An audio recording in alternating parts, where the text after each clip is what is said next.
अस्सलाम वालेकुम वरहमतुल्लाहि वबरकातुहू। आज जुम्मे के दिन इंतहाई अहम टॉपिक लेकर आई हूँ मैं। हम लोग कुरान पाक तो पढ़ते हैं, कुरान पाक की तिलावत भी करते हैं और नो डाउट के कुरान पाक को पढ़ना जो है वो सवाब होता है। आपको सबको ही मालूम है इस बात का तो कि कुरान पाक की तालीम जो होती है, जिसको कुरान पाक के एक एक हरूफ पर अल्लाह ताला ने नेकियां लिखी हैं। लेकिन जहाँ हमें कुरान पाक को इस तरह अरबी में पढ़ना चाहिए, वहीं सब इस बात का इल्म रखते हैं कि कुरान पाक को हमें समझ कर पढ़ना चाहिए कि आया कि उसमें लिखा हुआ क्या है।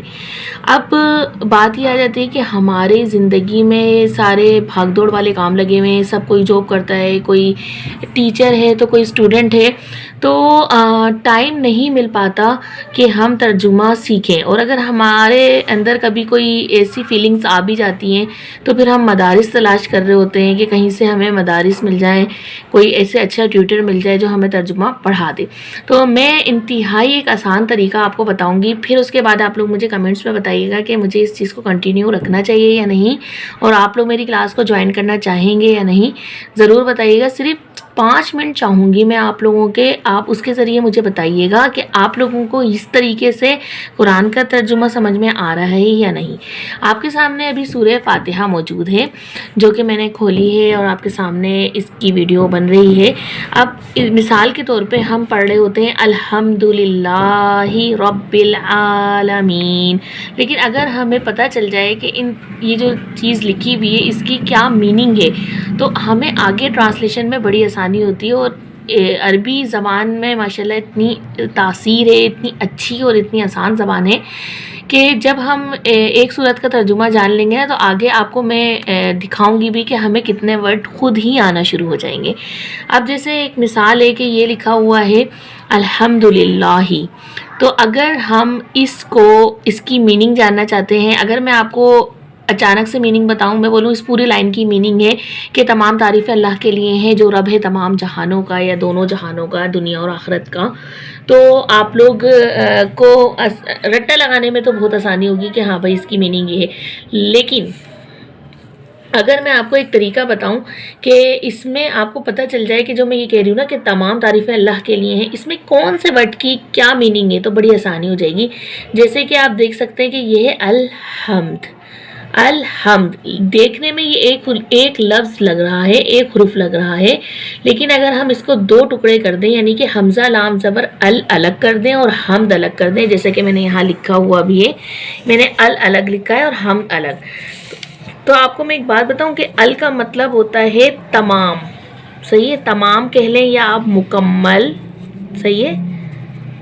आप देखिए एक लफ्ज़ के बहुत सारे मीनिंग्स होते हैं। अब मैंने आपको 2 लफ्ज़ बताए जो आसान है, सही है, अल तमाम या मुकम्मल, हर तरह की, हर किस्म की।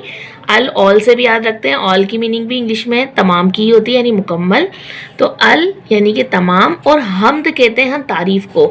उर्दू की किताबों में भी हमद आता था ना, तो हमद की मीनिंग हमारी टीचर्स हमें क्या बताती थी, हमद वो है जिसमें अल्लाह की तारीफ़ की जाए, और नात वो है जिसमें हुजूर अकरम सल्लल्लाहु अलैहि वसल्लम की तारीफ़ की जाए।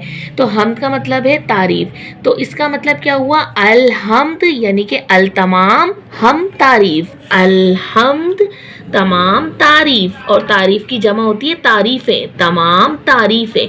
अब है लिल्लाही, अब इसमें भी हमें लग रहा है एक लफ्ज़ है, लेकिन नहीं, इसमें भी 2 लफ्ज़ है। लाम ज़ेर ली एक अलग लफ्ज़ है और अल्लाह एक नाम है वो अलग है। इसी तरह ये मैंने मिसाल के तौर पे लिख भी दिया है, लाम ज़ेर ली और अल्लाह।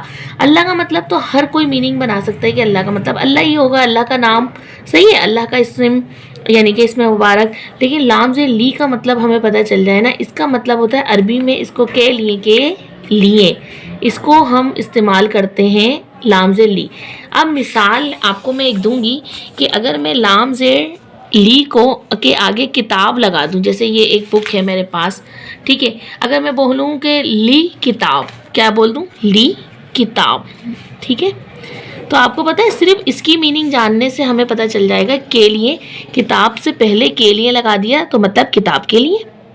इसी तरह अगर हम ली रसूल बोलें तो रसूल के लिए, अगर हम ली कलम बोलें, जैसे ये कलम है, इसके शुरू में मैं लाम ज़ेर ली लगा दूं तो लाम ज़ेर ली, और कलम लग गया ली कलम, قلم کے لیے. جیسے آپ کا نام احمد ہے, میں احمد سے پہلے لام زیر لی لگا دوں, لی احمد, تو احمد کے لیے.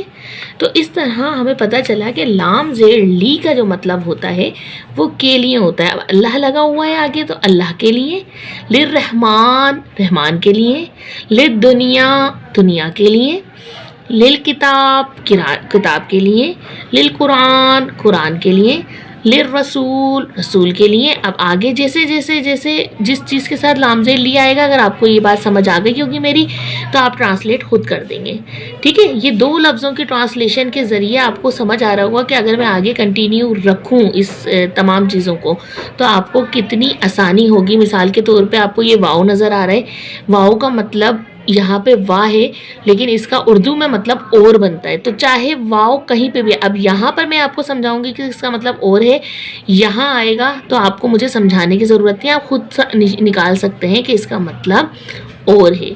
تو یہ چیزیں ہیں, انشاءاللہ کنٹینیو رکھیں گے اگلی کلاس. اگر آپ کو یہ ویڈیو پسند آئی ہے تو ضرور آپ لوگ اس کو, میرے چینل کو بھی سبسکرائب کریں اور اس ویڈیو کو بھی لائک کریں اور شیئر بھی کریں, تاکہ زیادہ سے زیادہ لوگ اگر آئیں گے اور کمنٹس کریں گے اور سبسکرائب کریں گے تو پھر میں آپ لوگوں کی باقاعدہ کلاس اسٹارٹ کر دوں گی اور گھر بیٹھے آپ ترجمۃ القرآن سیکھ جائیں گے انشاءاللہ. اللہ تعالیٰ میری اور آپ کی آخرت کو سنوارے اور ہمیں دنیا کے ساتھ ساتھ آخرت کی کامیابی بھی عطا فرمائے. آمین. وآخر الدعوانا ان الحمدللہ رب العالمین.